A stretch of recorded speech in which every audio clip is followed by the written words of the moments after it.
Through the dimly lit corridor, Maine stood before the sacred shrine. Pope Oberlin, now aware of Heather's message, fell into a lengthy silence, exhaling a deep sigh. He had seen Heather growing up. Oberlin inquired about Garcia and the kingdom of Wolfheart, as well as the new poison. Maine responded, stating that it had proven remarkably effective in conquering Fong-Tooth Fortress. The defending forces held out for a month before perishing, and the Judgment Army swiftly breached the city walls. The residential areas were devoid of life, but when it came to the assault on Wolfheart City, the poison seemed to have lost its effect. Presently, the enemy's resistance remained stubbornly resilient. Oberlin quickly identified two mistakes made by Maine. Firstly, he should have launched the attack during the initial peak of the plague, seizing the opportunity to swiftly treat the afflicted residents with medication, thus significantly reducing their animosity and gain more church followers. Attacking a month later might have minimized casualties, but it also provided the enemy with ample time to react and discover a way to counteract the spread of the plague. Secondly, Maine should not have been overly concerned about the losses suffered by the Judgment Army and the God Punishment Army. Maine lowered his head in deep sorrow.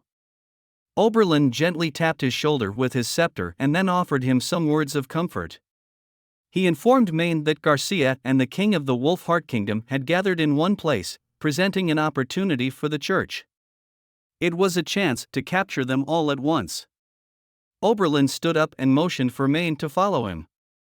Guided by the guards, Maine walked alongside the Pope, slowly making their way deeper into the dungeon. The enormous stone of God Punishment emitted a faint glow, illuminating the path beneath their feet. The guards ignited their torches, casting flickering light, revealing several towering iron frames standing alongside the stone pathway. Among the dusty air, a canvas covered in dust came into view. It rose high, clearly concealing a colossal object beneath it. Originally meant to be revealed in the final 2 years, the ultimate weapon now needed to be activated ahead of schedule. Maine could hardly believe his eyes. It was a massive, grotesque four-wheeled iron carriage, with a single wheel taller than his own stature. It lacked a carriage compartment, instead featuring terrifying metal ramming horns and skeletal frames. At the center of the frame, a spiky bone shield was mounted, as large as 3 or 4 door panels combined.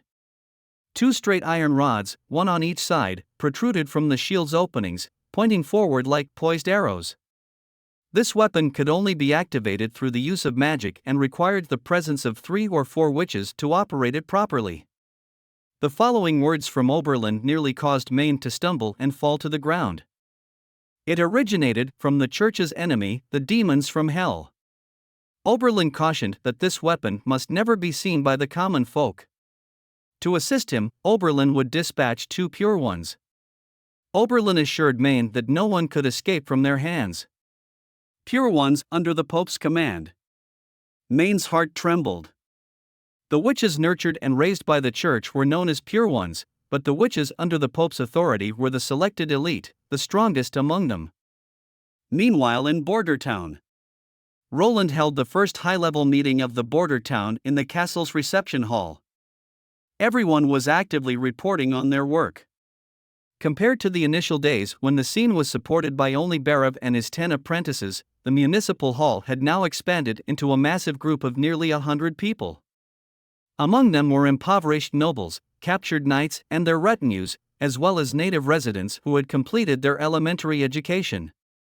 The attendees of the first high-level meeting were all the highest-ranking officials of their respective departments. Sonny applied to construct a mill next to the Crimson Water River, and Roland approved the request, instructing Sonny to first submit an application to the municipal hall.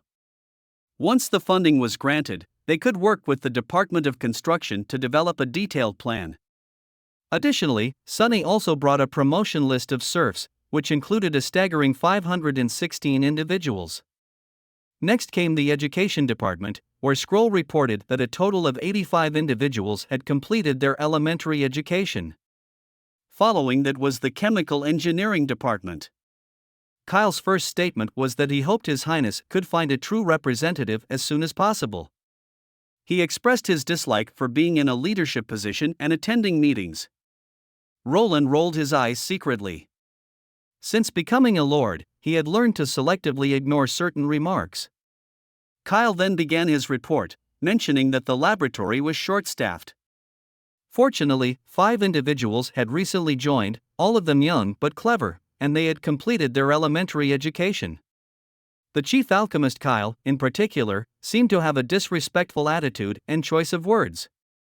However, considering his age and his enthusiasm for chemical experiments, Roland didn't feel much resentment.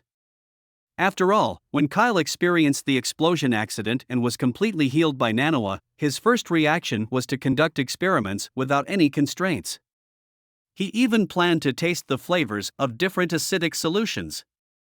Such fervent enthusiasm was truly unrivaled. The fourth person to report was Minister Carl from the Department of Construction. He provided an update on the major projects and construction work in Border Town. The next person was Axe, who was attending such a meeting for the first time and appeared somewhat uncertain. He reported that the Second Army had completed its basic training, while the First Army, except for the artillery unit, had been equipped with the latest firearms. Roland expressed his gratitude to everyone for attending the inaugural meeting. He expressed deep satisfaction with the progress and development of each department as presented in the reports. He also mentioned his intention to increase everyone's wage. Furthermore, he announced his plan to officially establish a city in this location after the end of this year's Month of the Demons. In other words, the small town would be upgraded to a true city. This grand city would stretch from the savage wilderness in the west to the Changji stronghold in the east and from the sea in the south.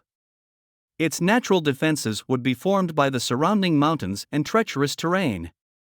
The city's area would far surpass that of the capital and any other city in the 4 major kingdoms. He urged everyone to push forward with their tasks and work diligently, in order to welcome the establishment of the new city with even greater enthusiasm. He looked at each person in the meeting and said, word by word, "I hope that this city will remain warm as spring, even amidst the boundless winter." After the meeting, Roland asked Barav to stay behind for a private discussion. Barav expressed his concerns about the recent increase in expenses and the significant decrease in the treasury reserves of the city hall. There were only 2,000 gold left, which posed a serious risk. Roland took a sip of tea before responding, stating that next month when the Margaret merchant group arrived in the town, they could generate some income through trade. Additionally, once the sale of the hot air balloons was finalized, a substantial amount of income could be expected.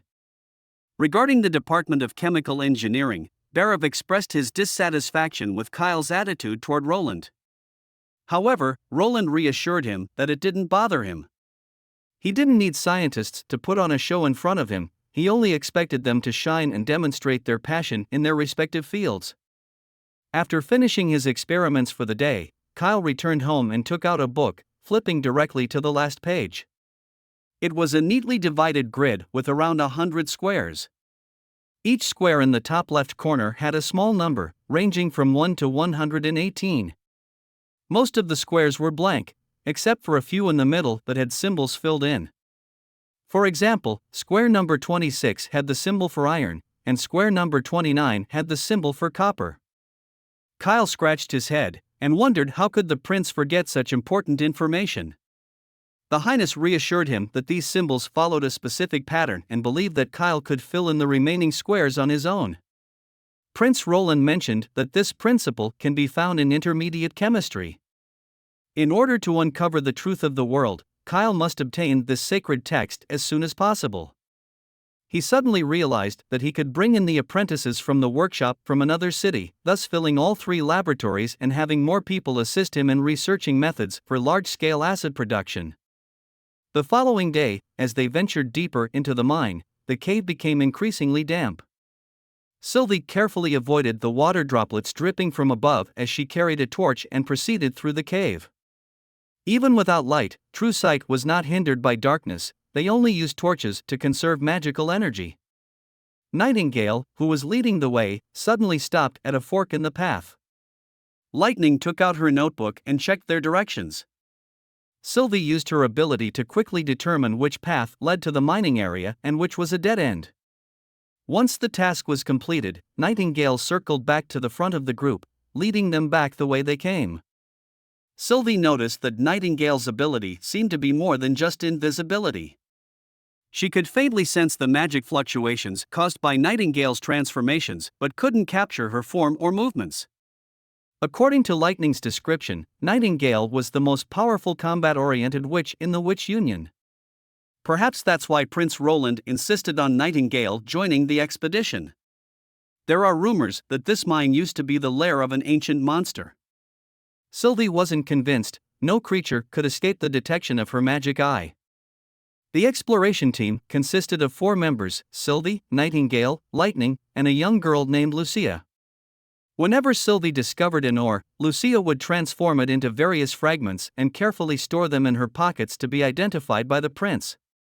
Lightning was responsible for mapping the cave's terrain, and according to her proud remarks, no expedition would be complete without her. Her tone reminded Sylvie of the captain who temporarily stayed on Slumbering Isle. They soon arrived at cave number 23 and encountered 3 more forks in the path. Sylvie hesitated as she noticed there were 5 possible routes, with one seeming to loop back from below. Upon closer inspection, she realized that the narrow passage descended for a short while before turning sharply and heading directly toward the mining area. The group quickly reached the bottom, and Sylvie swiftly scanned the straight forks. The paths were filled with mud and stones, but when her gaze fell on the middle one, just as Sylvie was about to continue exploring along that path, she was hit by a strong wave of dizziness that interrupted her connection with her magic eye. Nightingale prepared to enter and investigate alone. Sylvie closed her eyes and reopened them, only to find herself still surrounded by pitch darkness. It was as if her vision had been stripped away. She suppressed the growing headache and tried to expand her field of view, but there was nothing to be seen. As Nightingale prepared to descend and investigate, Sylvie held her hand and stopped her. She knew there was only one thing that could cause such an effect. Nightingale looked puzzled and asked what it was. The Stone of God Punishment. Sylvie gritted her teeth and replied, "There is Stone of God Punishment underground, and it's capable of covering the entire area." Upon learning this information, Roland immediately mobilized the soldiers of the First Army to enter the North Slope mine. The final investigation confirmed Sylvie's speculation. The deep cave at the bottom of the mine contained a massive amount of the Stone of God Punishment. Once it was determined that there was no danger, Roland, accompanied by Carter, Anna, Nightingale and Lightning, entered cave number 23. He wanted to witness firsthand of the Stone of God Punishment. The entire cave was illuminated by the light emanating from these crystal-like stones. They rose from the ground, each with a height ranging from 20 to 30 meters, resembling towering neon towers that stood proudly before Roland's eyes.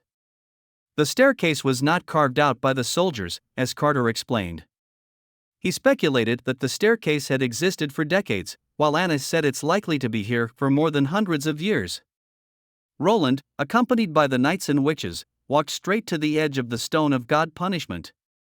It was only when standing at the base of the stone pillar that one could truly grasp the enormity of the stones. Roland also noticed that although the stone had the common crystal and prism shape, its surface lacked any crystalline patterns. Instead, it was smooth like a flat glass panel. Lightning was curious about the Stone of God Punishment, while Nightingale was repulsed by it. How she wished that such stones didn't exist in the world. Lightning asked Roland if she could take some as a trophy.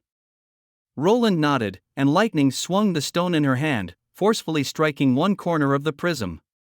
However, it remained intact and undamaged. She then took out a dagger, but it couldn't even produce a single fragment. Nightingale tested it with her pistol, causing a few sparks to fly upon hitting the stone. After the smoke cleared, the group approached, only to see that the bullet had left a shallow mark on the surface of the Stone of God Punishment. It was perplexing, as normally applying force would reduce it to powder.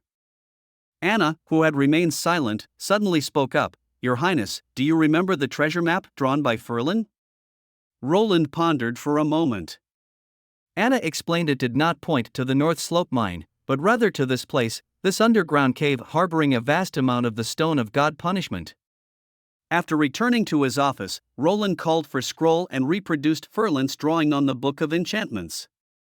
The pattern in the book was similar to what he remembered, and the southernmost point did indeed fall at the foot of the North Slope Mountain. If Anna's speculation was correct, could this be a map left by the church in their search for new veins of the Stone of God punishment? But why did they abandon everything after going through the effort of carving a direct path to the bottom of the cave with the stone staircase? If the church had established a border chapel 450 years ago, the border town would be completely different today. Judging by the value and uses of the Stone of God punishment, this mine doesn't seem like a resource that can be easily abandoned.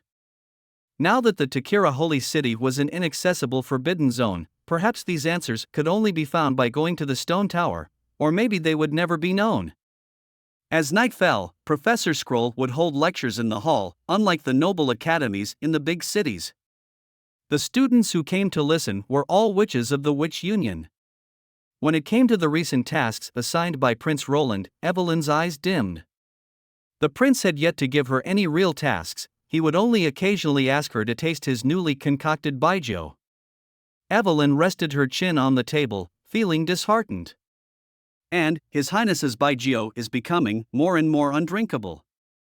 She once suggested adding water or fruit juice to balance it out, but His Highness seems to only want to make the strongest alcohol. Candle couldn't find the right words to say either, and in this regard, she could sympathize with Evelyn. As she recalls, after arriving at Slumber Isle, most of their time was spent on mundane tasks.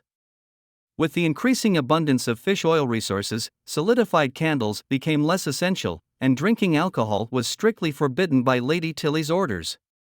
Candle recalled the tense early days on Slumber Isle when supplies were allocated based on abilities, which created a subtle sense of division and exclusion among the witches. Fortunately, Lady Tilly took good care of them. However, in the border town, such situations never occurred. The witches all sat at the same table, enjoying meals together with Prince Roland, wearing and using the same things. Most importantly, regardless of their individual powers, they were treated equally. This was evident in their daily interactions.